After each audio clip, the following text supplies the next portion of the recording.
NMSU Chancellor Dan Arvizu and Athletic Director Mario Mocha held a conference and took questions from the press at Fulton Athletic Center on the university's campus.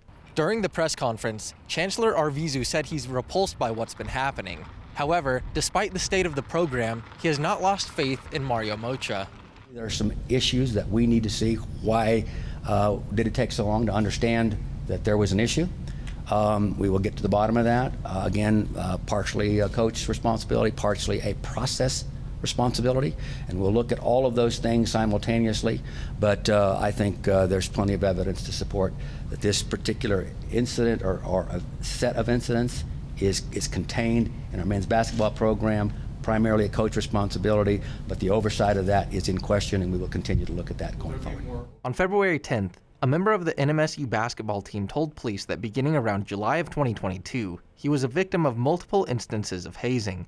In a redacted police report obtained by KRWG, the victim alleges sexual contact, false imprisonment, and harassment by 3 teammates, with one of the most recent incidents happening on February 6th. As of February 15th, no charges have been filed. As a result of the allegations, NMSU Chancellor Dan Arvizu canceled the men's basketball season and subsequently fired NMSU's head coach, Greg Heyer. The rest of the men's basketball staff is on paid administrative leave, according to the university, and 3 players have entered the NCAA transfer portal.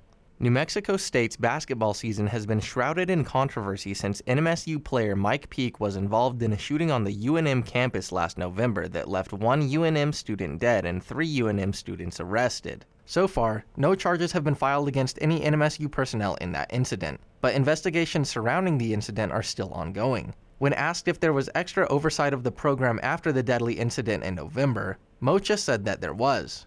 According to the February 10th police report, allegations of hazing were not unique to NMSU's home locker room at the Pan American Center, but also happened during away games. However, it is unclear when and where each instance occurred. As far as an increase of oversight, I can tell you on every single away trip, we sent an upper-level administrator to that game, whether it was myself, whether it was one of our 2 deputy ADs or one of our 2 senior associates. So there wasn't a time where there was an away trip from home that there wasn't a senior level administrator with the men's basketball program.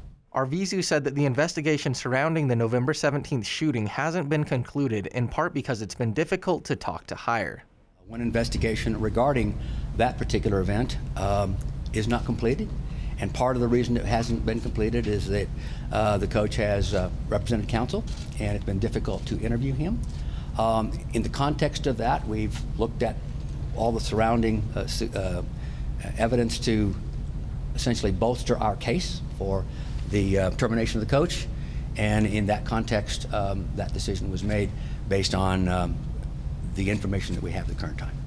Mocha said that he's been in contact with the commissioner of the Western Athletic Conference and Conference USA, NMSU's new athletic conference beginning July 1st, 2023. He intends to have the men's basketball program operational by next season.